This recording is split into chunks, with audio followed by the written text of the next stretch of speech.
আসসালামু আলাইকুম রহমতুল্লাহি ওয়া বারাকাতুহু। আপনার সম্পদ যদি কেউ জোর করে দখল করে, তাহলে আপনি কিভাবে আপনার সম্পদ উদ্ধার করবেন? আসুন এই ব্যাপারে কিছু আপনাদেরকে বলে দিই। তো প্রথম কথা হচ্ছে, আল্লাহ পাক রব্বুল আলামিন আমাদেরকে এমন কোনো বিষয় নাই যেটা কোরআনের মধ্যে জানিয়ে দেন নাই। আল্লাহ পাক বলেন, মা ফররাতনা ফিল কিতাবি মিন শাই। কোরআনের মধ্যে সব কিছু আছে।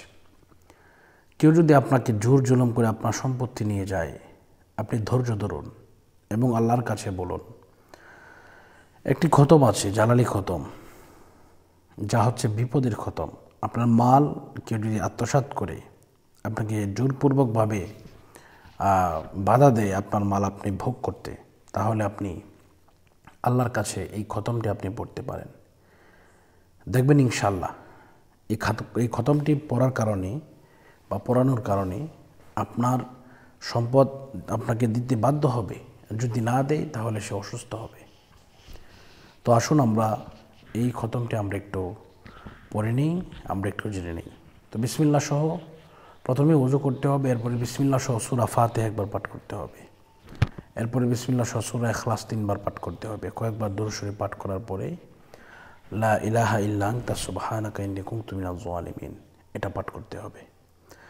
এটি যখন 100 বার হয়ে যাবে, প্রতি 100 বার পরপর 1,30,000 বার যে আপনি পড়বেন, প্রতি 100 বার পরপর আপনাকে পড়তে হবে ফাস্তাজবানা লাহু ওয়া নাজ্জাইনাহু মিনাল গাম্মি ওয়া কাযালিকা নুনজিল মুমিনিন। এইভাবে আপনি ইনশাআল্লাহ এই পুরো খতমটা এইভাবে আপনি শেষ করবেন।